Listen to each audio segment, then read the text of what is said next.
nous avons commencé cela. Certains de ces marchés ont déjà été mis dans les budgets par des départements dans le courant de l'année 2013. Il reste entendu qu'il est le ressort de chaque ministère de décider de remettre ces marchés dans ses priorités ou non. Donc nous, ministère des Finances, on a envoyé une lettre à tout le monde pour dire voilà les marchés dégelés, voilà les conclusions de la commission, pour tel marché, il faut annuler. Bien entendu, s'il y a eu des paiements qui ont été faits, il faut engager des actions pour récupérer ces paiements-là. Pour tel marché, il faut annuler, mais s'il y a des travaux qui sont faits, il faut les évaluer et rembourser les intéressés. Pour tel marché, il y a un contrat qui est passé, il n'y a pas de paiement, pas de travaux, mais on peut les reprendre sous certaines conditions. Donc, les ministères sont en train de faire ce travail. Certains ont décidé de faire financer certains de ces marchés pour 2013. D'autres ont décidé de les mettre en 2014, peut-être au-delà. Mais je reconnais que le problème de la dette intérieure est un problème sérieux, parce qu'on ne peut pas se permettre simplement de payer la dette extérieure et laisser nos compatriotes. Mais encore faut-il que nous puissions savoir qu'est-ce qui est effectivement... Ce qui est à payer. Ce qui est à payer. Oui, ce qui est à payer. Voilà, ce qui est à payer. Est-ce qu'il y a eu des livraisons? Nous connaissons beaucoup d'histoires où beaucoup de choses ont été prétendues avoir été livrées à l'État, mais c'était des choses fictives. Bon, je ne vais pas citer de nom, mais vous les connaissez. Monsieur le ministre, si nous restons dans ce domaine, je prends par exemple le cas de la BADAM. Oui. La BADAM, les gens ont mis leur argent à la BADAM et puis la banque a fait faillite. Mais les déposants regardent l'État. Et récemment, les déposants ont voulu se manifester et vous êtes le ministre chargé de l'économie et des finances. Qu'est-ce que vous pouvez dire aujourd'hui à ces déposants? Écoutez, je pense que la situation de la BADAM est déplorable, regrettable. Nous ne souhaitons pas que ce genre d'événement intervienne dans notre système financier. Parce que ce genre d'événement peut avoir des effets systémiques. C'est-à-dire que ça va contaminer l'ensemble de la place financière et avoir des effets négatifs. C'est pour cela que lorsque une institution est créée, il faut tout faire pour qu'elle se développe dans l'harmonie, non seulement pour elle-même, mais pour l'ensemble de la communauté. Malheureusement, on a constaté que cette banque, comme je crois beaucoup de gens ont déjà eu l'occasion de le dire, dès le départ, cette banque a été créée sous des bases peu solides. De tête, je peux citer quelques-uns des éléments qui expliquent ce manque de solidité. D'abord, parce qu'il était prévu que cette banque devait avoir un partenaire de référence qui puisse en asseoir la crédibilité et la solidité technique. Ça n'a pas été fait. Alors que dans la loi bancaire, il est prévu que ce partenaire devait avoir au moins 20%, non seulement sur le plan financier, mais également sur le plan technique, assurer la supervision des activités.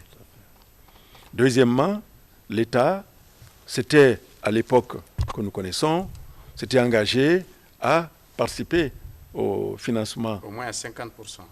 En tout cas, je ne me souviens plus de montant. L'État s'était engagé à participer à ce financement. Mais quand moi je suis arrivé, je n'ai pas trouvé ce financement-là. Et je suis arrivé dans un contexte tel que l'État avait d'autres choses à faire que de pouvoir participer dans le financement d'une institution dont nous savions qu'elle était condamnée. Dès les premiers mois de l'année 2011, j'ai indiqué aux autorités que cette banque fera faillite. Dès les premiers mois 2011. Parce que je savais qu'il y avait des difficultés congénitales qui ne plaidaient pas en la faveur du maintien de cette banque. Qu'à cela ne tienne, les choses étant ce qu'elles sont, des concertations ont été engagées. L'État, bien entendu, remplit son obligation de garant au dernier ressort du bien-être des populations, même si l'État a limité sa mise à la banque, mais l'État s'est engagé à rembourser une partie des déposants, surtout les petits qui vraiment comptent sur ça pour leur vie quotidienne. Pour les autres, l'État estime que certainement ils ont pris des risques calculés parce que pour les autres, c'est des hommes d'affaires avertis. Et quand on met des montants importants dans une structure, on doit faire des diligences élémentaires. Et lorsqu'on ne le fait pas, on prend des risques. Et si on prend des risques, bon, je pense qu'il faut les assumer. Mais je ne souhaite pas que ce genre de choses se répètent, parce qu'il y va de la crédibilité de la place, il y va du sort des déposants, parce que si les déposants sont découragés, ça peut faire un divorce entre les épargnants et le système bancaire. Nous avons connu ça. Nous avons connu ça dans les années 86, lorsqu'on a fermé toutes les banques du pays pour faire redémarrer le système. Cela a été laborieux. Alors, il ne faut pas que périodiquement, tous les 5 ans, tous les 10 ans, nous connaissions des crises bancaires. Ce n'est pas souhaitable. Monsieur le ministre, si on regarde un peu sur le plan diplomatique, vous engagez des offensives très pertinentes vers les bailleurs de fonds et vous recevez souvent beaucoup de financements. Et si je regarde par exemple la Banque mondiale ou l'Union européenne, même la BAD, il y a beaucoup de financements qui se dessinent à l'horizon, mais on a beaucoup de difficultés dans les décaissements. Est-ce que c'est la méconnaissance des textes ou bien c'est le niveau des cadres ou c'est la passation des marchés? Qu'est-ce qui se passe là-bas? C'est un peu de tout, M. Ba. C'est un peu de tout. Vous souviendrez que lors de la présentation du budget à l'Assemblée, j'ai parlé de ce phénomène, donc je n'ai pas caché. Moi-même, j'ai parlé de la faible capacité d'absorption. Cela veut dire quoi? Cela veut dire que vous avez des ressources qui sont dégagées, mais vous avez du mal à les absorber, pour plusieurs raisons. La première, c'est peut-être la méconnaissance des règles de décaissement de ces ressources. Mais malheureusement, cela intervient également même dans les projets financés par le gouvernement, donc sur BND. Donc ça veut dire que ce n'est pas seulement avec les ressources des partenaires, avec nos propres ressources, nous avons du mal à décaisser, parce que les gens ne connaissent pas les procédures, mais aussi les gens les connaissent, mais ils ne veulent pas les respecter. Nous avons les problèmes de passation des marchés. Il y a des règles précises. Et lorsque les marchés sont lancés, les commissions font des recommandations, et souvent ces recommandations ne conviennent pas à tout le monde. Alors, on tourne en rond pour pouvoir peut-être modifier les recommandations de ces commissions, et ça traîne, ça peut faire des mois et des mois. Ça, c'est un aspect. Deuxième aspect, c'est la lenteur administrative au niveau d'abord des ministères techniques, et peut-être aussi au niveau des ministères des Finances. Au niveau des ministères techniques, nous avons demandé à ce que les ministères techniques, dès que le budget est notifié, qu'ils puissent établir un plan de passation des marchés. Vous connaissez les cycles de notre climat. Lorsqu'il s'agit de routes, il faut que tout soit prêt au plus tard au mois de février-mars, sinon nous rentrons dans la période de mai-juin et la route ne peut plus être faite jusqu'en septembre. Donc lorsqu'il y a ce retard-là, c'est un problème.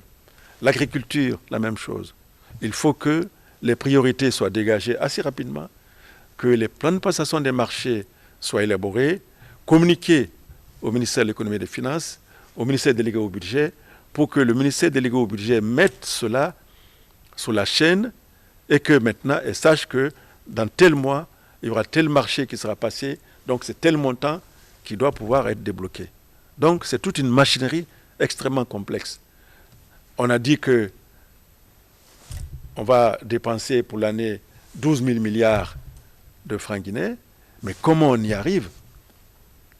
C'est annuel, il faut faire des prévisions semestrielles, ensuite trimestrielles, et ensuite mensuelles, et peut-être même qu'on puisse faire semaine par semaine. Donc tout cela suppose que nous connaissons le plan de marche, le programme de travail des ministères techniques, et qu'eux-mêmes nous les communiquent à temps. Donc je pense qu'il y a tous ces éléments. Bien entendu, nous aussi, chez nous, lorsque les dossiers ont passé tous ces stades et que les appels d'offres sont finis et qu'on vient au paiement, là aussi, il y a parfois des problèmes réels, mais parfois également des problèmes fabriqués. Alors, je crois que c'est un peu tout cela. Parce que certains se plaignent souvent que quand certains cadres des finances n'ont pas leur part dans certains marchés, ils font traîner les papiers. Écoutez, là, je vous laisse cette responsabilité, mais ce que je puis dire, c'est que même lorsque le crédit budgétaire existe, si la trésorerie n'existe pas au Trésor, le Trésor ne peut pas payer. Parce que le Trésor paye au fur et à mesure des rentrées fiscales. Donc ce n'est pas parce qu'on a dit que tel département a droit à 10 milliards pour ses programmes d'investissement qu'automatiquement on va sortir 10 milliards, mettre à la disposition du département. Non. C'est une prévision. Elle peut être réalisée comme elle peut ne pas être réalisée. C'est pour cela que nous avons un trésor qui souvent est chargé de faire en sorte qu'on ajuste ces prévisions aux réalités. Lorsque le trésor perçoit des ressources, il paye. Lorsqu'il ne perçoit pas de ressources, il met une sorte d'état de priorité pour faire passer les salaires, par exemple, qui n'attendent pas, la dette extérieure qui n'attendent pas, les investissements prioritaires comme les routes, comme l'énergie qui n'attendent pas. Tous les mois, nous devons payer les salaires. Qu'il y ait beaucoup de ressources ou pas, il faut qu'on les paye. Nous avons des secteurs comme l'armée où on doit envoyer du personnel, des contingents au Mali et ailleurs. Il faut qu'on fasse en sorte que ce personnel militaire soit pris en charge. Les problèmes politiques empêchent souvent, une semaine, il n'y a pas de travail, donc encore moins de recettes. Oui, donc quand il y a moins de recettes, le Trésor est obligé d'en tenir compte et d'établir un plan de priorité en disant je vais financer numéro 1, numéro 2, numéro 3 en fonction des rentrées. Et cela est objectif. Maintenant, ce que vous dites, ça, je vous en laisse la responsabilité parce que de toute façon, nous, on dit que si un agent sera coupable de telle chose, il sera sanctionné. Monsieur le ministre, à un moment, il a été également question de mettre en place un fonds spécial d'investissement. Oui. Ça veut dire quoi, Excellence? Ça veut dire que c'est une mesure de sagesse. Nous avons perçu 700 millions de dollars en 2011 dans les négociations avec le partenaire Rio Tinto, dans le cadre du projet Simandou. On avait le choix, soit de dire nous avons 700 millions, tout de suite on va les mettre sur le marché et on va commencer à dépenser. Alors que nous savons déjà que même avec nos budgets ordinaires, nous avons ce dont je viens de parler, nous avons le problème de la capacité d'absorption. Alors imaginez qu'avec des ressources ordinaires, on n'arrive pas à décaisser normalement. Alors comment voulez-vous que nous puissions dépenser 700 millions de dollars si rapidement? C'est pour ça que la sagesse l'a emporté, les autorités ont accepté qu'on mette cet argent de côté en réfléchissant pour que nous puissions identifier des projets sur lesquels cet argent sera utilisé et des projets qui laissent un impact. Et l'un de ces projets, c'est le barrage de Kaleta. Donc la décision tout de suite a été prise pour dire faisons un barrage pour que nous puissions résoudre, en tout cas pour une bonne part, les problèmes d'électricité. La Chine s'est déclarée disponible pour pouvoir nous accompagner et elle a indiqué ses conditions. Pour aller vite, au lieu de payer seulement 15% du barrage, le gouvernement a décidé de payer 25% du montant du barrage pour montrer notre volonté, notre engagement à faire en sorte que le problème d'électricité soit derrière nous. Et nous avons engagé d'autres actions dans le secteur de l'électricité, l'achat de groupes, réparation de groupes, la réfection des routes, des voiries urbaines. Vous avez dû voir à Zérékoré pour la fête que le gouvernement a pris ça au sérieux. Vous avez dû voir tout ce qu'on a réalisé comme équipement. Tout cela, une bonne partie provient de cet argent-là que nous avons mis de côté. Et chaque année, nous prenons une partie, nous mettons dans le budget d'investissement pour justement permettre de suppléer à l'insuffisance des recettes ordinaires. Heureusement. Donc c'est ce qui nous a permis, depuis 3 ans, de faire en sorte que nous continuions à financer des investissements d'un certain niveau. Et bien, c'est ce fonds spécial qui l'a permis. Et notre objectif, c'est de faire en sorte que nous puissions attirer les partenaires dans ce fonds spécial en disant, écoutez, nous, si nous avons des recettes exceptionnelles, au lieu de les dépenser en fonctionnement, on est prêt à les dépenser en investissement, surtout infrastructure. Et nous souhaitons que vous nous accompagniez, que vous aussi, si vous voulez nous accompagner, vous mettiez de l'argent dans ce fonds et ensemble, on le gère avec transparence et en ce moment, on aura des montants beaucoup plus conséquents pour pouvoir financer notre développement. Donc c'est un peu ça la philosophie du Fonds spécial d'investissement. Bon, Monsieur le ministre, parlant toujours des réformes structurelles, quel regard avez-vous sur le recensement biométrique et les incitations fiscales? Le recensement biométrique, malheureusement, a pris beaucoup de temps, pour des raisons que nous connaissons tous, parce que les gens n'ont pas envie que l'on sache exactement combien de personnes nous payons. Je voudrais rappeler quand même que jusqu'en 2005-2006, on avait environ 60 000 fonctionnaires qui émargeaient au budget de l'État. Avec les événements que vous connaissez, la démagogie aidant, cet effectif a doublé. Entre 2006 et 2013, nous avons aujourd'hui plus de 120 000 agents qui sont payés par le budget de l'État. Sans qu'il y ait des concours particuliers qui soient organisés pour recruter, on affecte simplement le personnel. Nous-mêmes, au ministère de l'économie et des finances, on a reçu régulièrement, jusqu'à l'année dernière, justement des contingents qu'on nous envoyait dans ce cadre-là, en disant, voilà, on vous envoie tel nombre de personnes, sans qu'on les demande et sans qu'on soit assuré que leur profil corresponde à nos besoins. Mais on est obligé de les payer. Bon. D'où la nécessité de faire ce recensement biométrique pour savoir combien nous sommes et quel est le profil des agents que nous avons.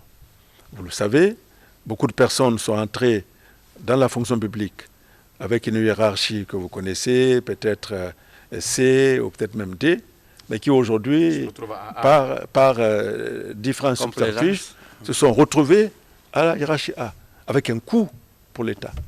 Donc tout cela, il faut décanter. Il faut décanter et c'est là l'objectif du recensement biométrique. Mais ça a tardé parce que précisément, beaucoup de gens n'ont pas intérêt. Mais maintenant, je pense que l'opération est bien partie. Nous avons reçu un financement avec la Banque mondiale qui a dépêché des experts qui encadrent nos cadres à nous et qui devraient pouvoir lancer ces jours-ci cette opération pour que nous puissions enfin savoir combien nous avons de fonctionnaires, quelle est la vraie hiérarchie de ces fonctionnaires et combien on doit leur payer. C'est important. C'est important parce qu'il faut que nous puissions, avec les maigres ressources que nous avons, payer effectivement les gens qui existent. Et le cas échéant, augmenter leur salaire. Mais lorsque vous avez beaucoup d'effectifs qui ne sont pas réels, vous êtes obligé de payer tout le monde de manière généralisée. Et donc, c'est un peu le nivellement par le bas. Alors que si nous connaissons les effectifs réels, nous pouvons quand même augmenter le salaire et faire en sorte que les gens soient à l'aise et qu'ils puissent... Ça peut diminuer la corruption même. Ah, bien sûr, bien sûr. Et cela